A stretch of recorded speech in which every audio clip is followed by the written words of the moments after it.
So I have a ball python, and her name is Daisy, and I adopted her. And the story I heard about her is that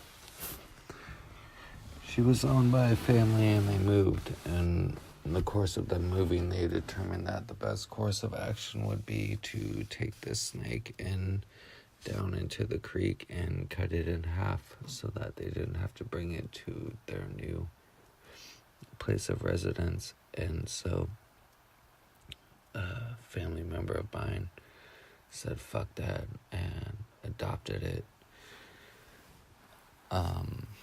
or not really adopted it but fostered it, and took it upon himself to find it a home. Then we became roommates, such and such, and then he asked if I wanted the snake, and I said yes before seeing her, and then I was hesitant. I felt that maybe I made an agreement that I wasn't really to back up, but then when I saw the snake, I was like, yeah, dude, she's mine, give her to me. It was like love at first sight type shit with the animal, with the fucking crazy reptile. And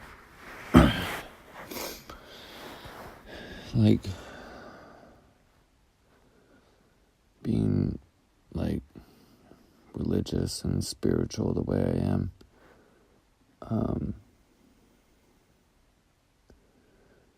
being religious and spiritual the way I am,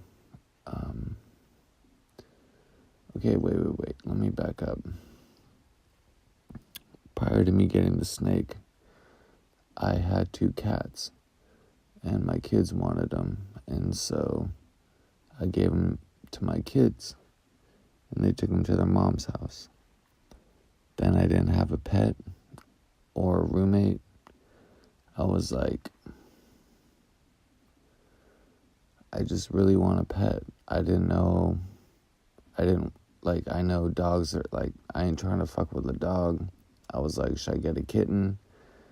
I'm like, no, I don't need another cat. I'm like, maybe a bird, I was just it was up in the air with what kind of pet I was gonna get. And then Daisy, my python, just kind of fell into my lap. So it was just kind of very synchronistic. And for me,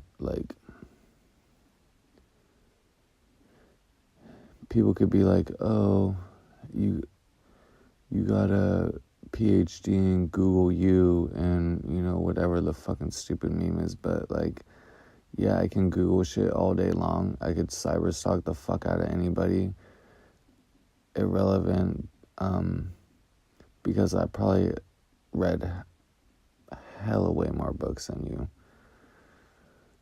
So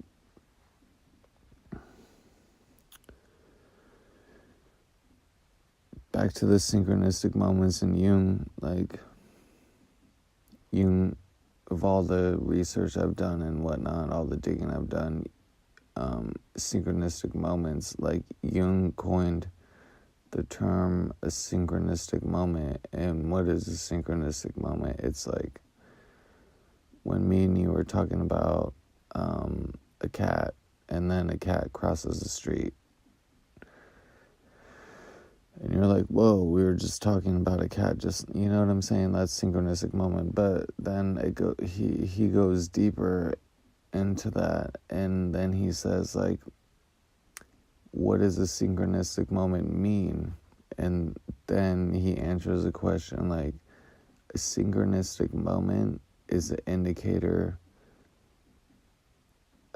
a very clear indicator that you are in the right place at the right time.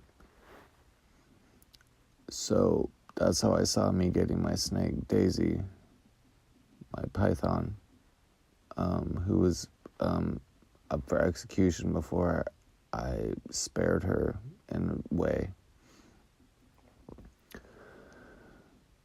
And the snake to me is the serpent. It's like the serpent from the Bible, you know what I'm saying? So, like, of all the pets, I, like, get a serpent. You know, I've never, like, I usually up until this point in my life, like, before I got a snake, you know, I never touched a snake. Barely any time in my life have I ever fucked with a snake. But when I saw Daisy, my python, like, I knew it was love at first sight. I just knew it. I fucking knew it.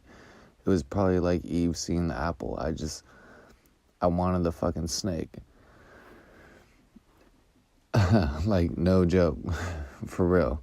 And then never touched one in my life, dude. Never knew anything. My knowledge on snakes up to that point in time, very limited. I had to, like, watch YouTube videos, learn how to take care of the thing. And even now I'm still wondering, and I check up on her because I care and I worry about her, you know what I'm saying? So I want to make sure that she's, like, doing the best she can and thriving. So anyways, part of the synchronistic shit about getting a snake is, like, so now here I am, and the way I see it is, like, I'm Eve, and I'm like meeting the serpent. So I'm like, okay, I'll fuck with you, snake. Like, what can you teach me? You know what I'm saying? And she's taught me so much. But anyways, I was just letting her fuck around in my room. I had her outside all night. It's been raining all night. You know, I had her around my neck all night. She's kind of, like, trying to chill. I let her in my room so she can slither around, and, you know, like I do all the time. And I'm constantly observing her just to learn from her, because I feel like that's why she was there, is because the whole biblical Genesis analogy, if you don't know what I'm talking about, read it. But so then it goes back to, like, that, and it's like the serpent tricked Eve, and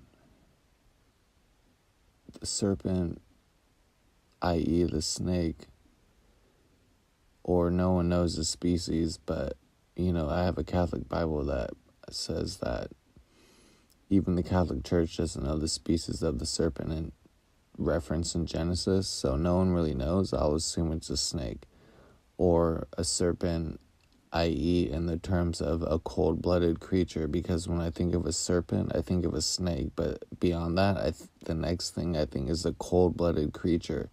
They have cold blood. A serpent has cold blood. Hi, baby. And so,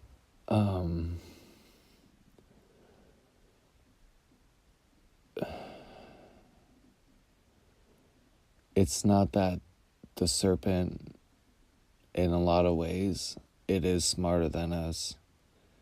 But you have to look at the same thing, that a serpent is cold-blooded, and human beings, which we are, maybe, I mean, I think I am, but anyways, irrelevant, but, like, human beings are warm-blooded. So we don't need anything to stay warm. We regulate our own body temp, you know what I'm saying, 98.6 degrees. I don't know the science behind or the biology behind how a cold-blooded creature regulates its blood temperature, but I can tell you that they probably can't, and their blood is cold. Therefore, they need a heat source. So when you go back in Genesis and look at the serpent, Adam and Eve story, it's like the serpent's not smarter than us. He needs us. He needs us to stay warm because he's a cold-blooded creature. So you've been fucking duped if you believe that. Like, oh, the serpent's so fucking... no, you were duped for your body heat. You're, like, caught up in the Matrix type shit. Get the fuck out of here. Anyways, that's what Daisy, my python, just taught me tonight. You fucking motherfuckers probably too scared to even touch a snake. Get the fuck out of here.